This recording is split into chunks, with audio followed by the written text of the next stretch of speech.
نبی کریم صلی اللہ علیہ وسلم کے یہ فرمان بخاری مسلم دونوں میں موجود ہے۔ بخاری میں حدیث نمبر 8 کے تحت اور مسلم میں حدیث نمبر 16 کے تحت اللہ کے رسول نے کہا بنی الاسلام علی خمس، دیکھیے کہ اسلام کی جو بیسمنٹ ہے، بنیاد ہے، 5 چیزوں کے اوپر ہے۔ پہلی چیز اس میں شہادت اللہ الہ الا اللہ وان محمد الرسول اللہ، دوسری چیز واقام الصلاۃ، تیسری وایتاء الزکاۃ، چوتھی وصوم رمضان، پانچویں والحج۔ حج کا موضوع اس میں اجمالی تذکرہ ہم ذی الحج کے مہینے میں اللہ تعالیٰ کی توفیق سے کر چکے ہیں۔ یقیناً ممکن ہے اس میں تشنیگی باقی ہو، آہستہ آہستہ وہ ہوتی چلے جاتی ہے جب موقع ملتا ہے۔ صوم رمضان کا موضوع اور زکوٰۃ کا موضوع بطور خاص رمضان المبارک کے ماہ کے اندر بیان میں آ جاتا ہے، لوگ سن لیتے ہیں، اس کے معاملات کے بارے میں کچھ نہ کچھ آگہی مل جاتی ہے۔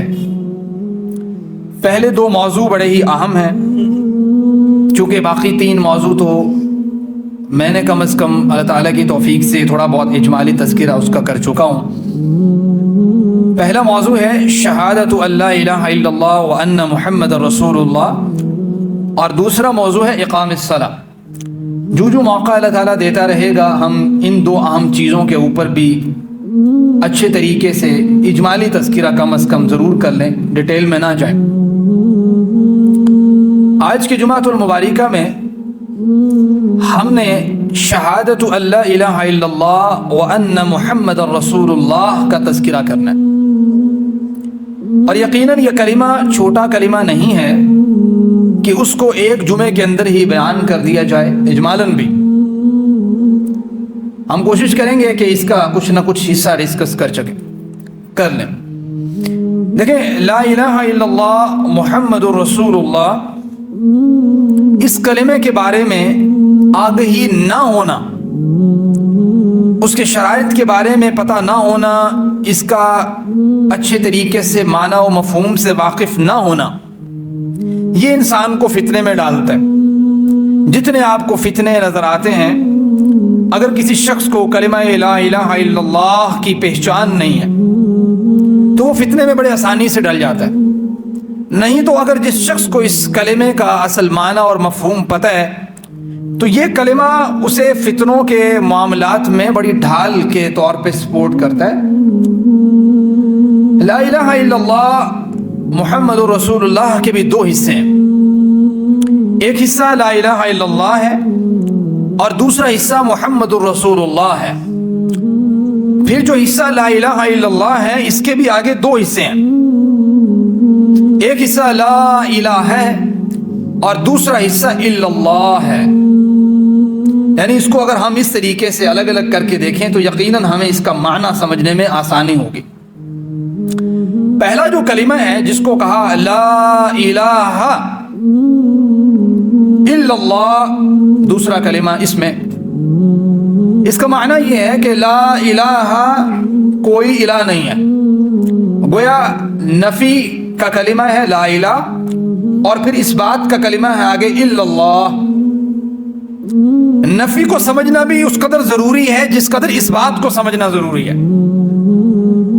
اور آپ کو پتہ ہے کہ یہ نفی کس حد تک ضروری ہے کہ قرآن کریم میں جب اللہ تعالیٰ نے اس کلمے کی بات کی تو پہلے نفی کا ذکر کیا، یعنی کہا کہ بھائی سب سے پہلے آپ کو پتہ ہونا چاہیے کہ نفی کس کی کرنی ہے، کلمے میں آ کے بچنا کس سے ہے۔ ہمیں یہ بھی اس کا علم نہیں ہے نا، ہم سمجھتے ہیں لفظ اللہ کے بارے میں اکیلی پہچان کافی ہے، دونوں کا ضروری ہے۔ یعنی آپ کو پتہ ہو کہ دور حاضر میں اور گزشتہ دور کے اندر لا الہ کے اندر کون سے لوگ آتے تھے، اور آپ کو پتہ ہو اللہ تعالیٰ کی پہچان کا، تو یہ آپ کا کلمہ کمپلیٹ ہوتا ہے لا الہ الا اللہ، اتنا ایک جز اس کا، آگے محمد رسول اللہ۔ گویا لا الہ کو سمجھنے کے لیے کوئی الہ نہیں ہے۔ میں 1-2 چیزیں آپ کے سامنے رکھوں گا تاکہ آپ کو سمجھ آئے کہ اس میں ہم اللہ تعالیٰ سے اصل میں اسلام میں آنے کے بعد چونکہ ہم وراثتاً اکثر مسلمان ہیں، جس کی وجہ سے ہمیں اس کلمے کی جو ڈیپنس ہے اس کے بارے میں علم نہیں ہے. سمجھنے کی کوشش کرتے ہیں کہ دیکھیں انکار کرنا سب سے پہلے بہت ضروری ہے اور اس کے بعد اس بات کرنا ضروری ہے. قرآن کریم اگر آپ پڑھتے ہیں تو چیپٹر نمبر 3 کے اندر سورۃ بقرہ کے اندر سورۃ نمبر 2 کے اندر جو تیسرے سپارے کا پہلا پیج ہے، اس پیج پہ جہاں پہ آیت الکرسی ختم ہوتی ہے، آیت الکرسی کے بعد اللہ تعالیٰ فرماتے ہیں، اب ذرا غور کریں، لا اکراہ فی الدین، دین میں جبر نہیں ہے، جبرن آپ کسی کو مسلمان نہیں کر سکتے. نبی کریم صلی اللہ علیہ وسلم کو یہی بات بتلائی گئی کہ آپ جبرن کسی شخص کو آپ یہ نہیں کہہ سکتے کہ میں نے اس کو ہدایت دینی ہے اور میں اس کو مولڈ کروں گا، لے کے آؤں گا، اور آپ ٹینشن نہ لیں.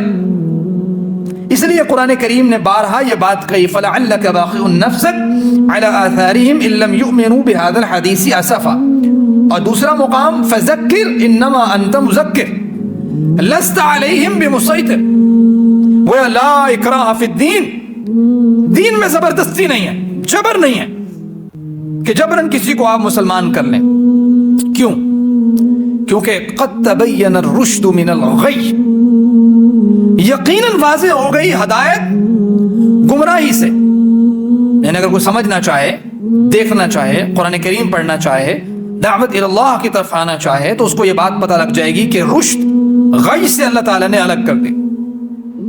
اب فمن یکفر بالطاغوت، پھر اگر کوئی شخص طاغوت کا انکار کرتا ہے، ویؤمن باللہ، اور پھر اللہ پر ایمان لے کے آتا ہے.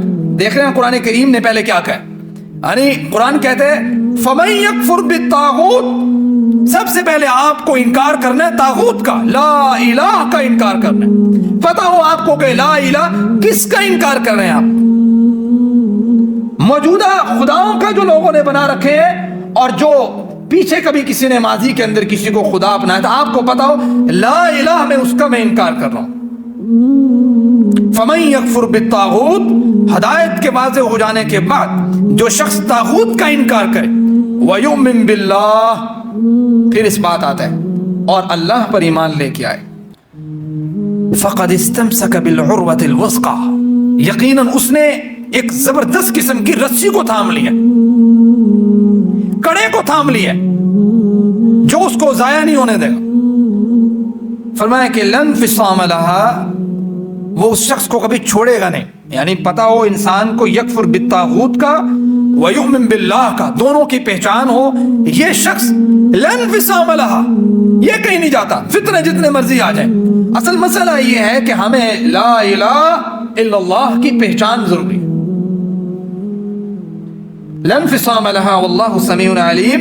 اللہ تعالیٰ آگے فرماتے ہیں اللہ ولی الذین آمنوا، اللہ تعالیٰ تو ایسے لوگوں کا دوست ہے، ساتھی ہے، پیار کرنے والے اللہ تعالیٰ ایسے لوگوں سے. کون سے لوگ؟ یخرجہم من الظلمات الی النور، جو یہ پچھلا معاملہ کرتے ہیں، یعنی کہ وہ طاغوت کا انکار کرتے ہیں، اللہ پر ایمان لے کے اللہ تعالیٰ یخرجہم من الظلمات الی النور، اللہ اندھیروں سے انہیں روشنی کی طرف نکالتا ہے. ظلمات جمع کا صیغہ، اس لیے وہ آتا ہے نا کہ آپ نے جس دین پہ چلنا ہے وہ دین کون سا ہے؟ حنیفہ. حنیفہ کسے کہتے ہیں؟ حنف اور جنف میں ایک فرق ہے. حنیف کہتے ہیں جیسے جناب ابراہیم علیہ السلام کے بارے میں آتا ہے ان ابراہیم کان امتا قانتا للہ حنیفا، ابراہیم اللہ کی جانب سے جس دین کے اوپر تھے وہ ایک دین تھا، یکسو تھا، ایک راستہ تھا. یکسو کا مطلب یہی ہوتا ہے نا. اب حنیفہ کہتے ہیں کہ اتنے سارے غلط راستوں کو ترک کر کے ایک راستے پہ چلنا، اور اس کے نیچے جیم لگا دیں، اگر نقطہ لگا دیں، جنیفہ بنا دیں، جنف بنا دیں، تو مطلب یہ ہوتا ہے کہ ایک صحیح راستے کو چھوڑ کے اتنے سارے برے راستوں میں جانا. یہ ہے یہاں پہ فرمایا یخرجہم من الظلمات الی النور، اللہ ایسے شخص کو جو طاغوت کا انکار کرے اور سمجھتا ہو طاغوت کیا ہے اور اللہ کے اوپر ایمان لے کے آئے، سمجھتا ہو اللہ کے اوپر ایمان کی ریکوائرمنٹس کیا ہے، ایسا شخص اللہ کہتا ہے میں اس کا دوست ہوں. فتنہ کیا ہے؟ کوئی شے. یخرجہم من الظلمات الی النور، اللہ ایسے شخص کو پکڑتا ہے، ظلمات سے نکالتے ہیں اور روشنی کی طرف لے کے آتا ہے، صحیح ٹریک پہ لے کے آتا ہے. لیکن شرط وہی ہے کہ کلمے کی سمجھ ہو. اور اس کے آگے اللہ تعالیٰ فرماتے ہیں